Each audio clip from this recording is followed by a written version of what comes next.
please check. Imbestigahan nyo po. Panagutin nyo, kasuhan nyo. Willing po ako maging complainant. Kung may mga pagkukulang mo. Willing po ako. Kesa naman papaikot-ikot pa natin. Kasi expect it na hindi lang po ito ang mangyayari. May mga gumagalaw na puwersa para iikot po yung katotohanan. Para hindi mapanagot. Nandun na eh. Klarong-klaro na dito. Nag-imbestiga na tayo dito sa Blue Ribbon Committee. Marami nang lumalabas. Ang dami-daming mga kongresista na sila mismo ang kontraktor. Sila mismo. Congressman talaga na kontraktor. Yung kontraktor talaga.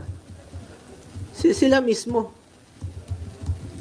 Kung layo ko dyan, ang kinalaman ko dyan, pigilan mo ba magnegosyo yung mga tao, mga kamag-anak? Hindi natin mapigilan.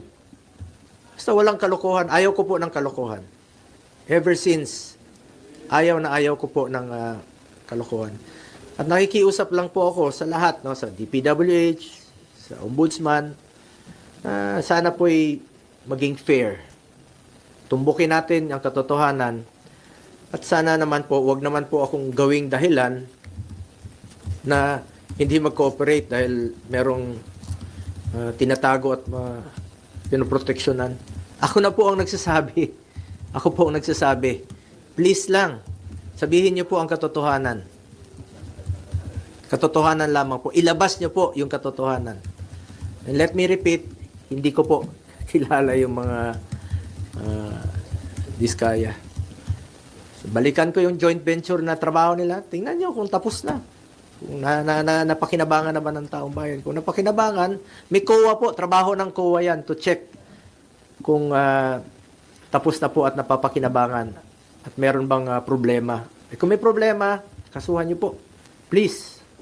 Ako na po nagsasabi, kasuhan nyo po.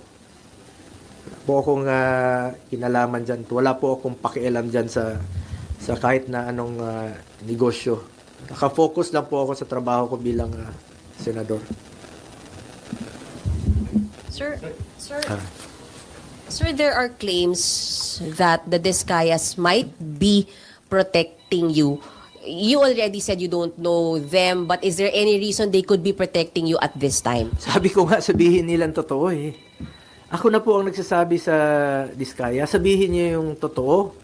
Kasi biglang nalihis yung objective dito, ang tinutumbok natin dito, sino yung mga buhaya?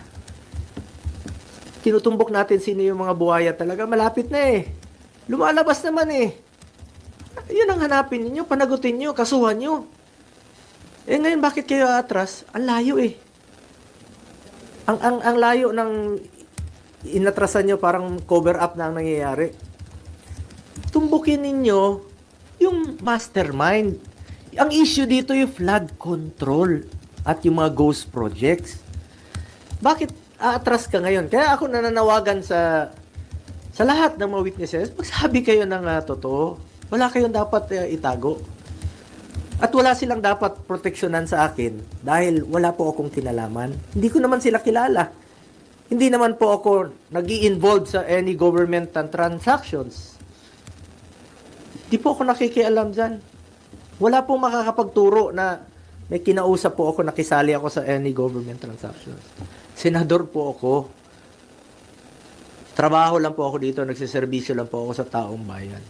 At hindi ko nga sasayangin yung tiwalang binigay ko po. Hindi ko sasayangin tiwalang binigay nyo sa akin. Mas problema tayo ngayon, mas gugulo ang bayan pag ilihis nyo po ang katotohanan. Marami pong nag-aantay sa ngayon. Malaman yung katotohanan at matumbok ang may kasalanan at may pananagutan dito sa mga ghost project, dito sa mga flood control projects po. But sir, would you be willing to cooperate with DPWH, Ombudsman, ICI with the investigation? Sabi ko nga, willing pa akong maging complainant eh. I'm willing na maging complainant kung meron po may kasalanan dito. Sabi ko, kahit kamag-anak ko, I don't care. Kung may kasalanan sila, kasuhan sila, ako pa maging complainant. Pag may pagkukulang sila, substandard, pagkukulang, panagutin sila. So, wag lang pong paatras yung investigasyon. Since ito nagpapalipert po pala yung anino. Sinabi yung malapit na. Alam naman ng taong bayan, sabi ko nga, paakyat na eh. Lumalabas na sa mga hearings dito, sa investigation. Alam naman natin kung sino yung mga nagpupondo, sino yung mga totoong mga contractor, sino yung mga involved sa anomalous projects. Eh, lumalabas na yung katotohanan eh. Paakyat eh. Habang paakyat, inililihis po sa katotohanan, umaatras, binabalik sa administrasyon ni former President Duterte na wala naman pong basihan.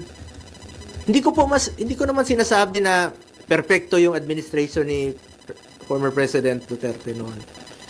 Pag may nababalitaan siyang involved sa corruption, tinatanggal naman niya. Hindi ko sinasabing perpekto. Ngunit ito ngayon, nandito yung malala 22 to 25. Nandito yung malala. Hindi naman puputok yan kung hindi malala Sa tingin niyo, target po kayo? You're being targeted. Sigurado. Kasi sabi ko nga, unti-unti na kaming ni-eliminate. Mag-identified with the past President Duterte. Ini-eliminate. Taong bayan na po ang humusga. Alam niyo naman kung sino yung nagtatrabaho. Alam niyo naman kung sino yung nagsiservisyo lang ng tama. At alam niyo po kung sino yung talagang totoong nagmamalasakit at nagmamahal sa Pilipino. So sir, para po sa inyo, yung announcement po ng investigation dun sa CLTG ay panglilinis lang? Yes. Bakit? Ang layo binuksan ko na yan dito. Ako na nga mismo Tinanong ko na nga sila. Di ba tinanong ko na sa hearing? First hearing po ng Blue Ribbon Committee, isa yan sa aking unang tinanong. Naging transparent po ako. Una kong tinanong yan. Sabi ko, sa inyo, meron kayong joint venture? Yes. Tapos na? Yes. Napakinabangan? Yes. After 2 months, babalikan mo, tas sasabihin mo na hindi na nag-cooperate, pinoprotection. Open nga yun. Andyan bukas po yun sa hearing sa Senado. Sabi ko, willing po ako to cooperate.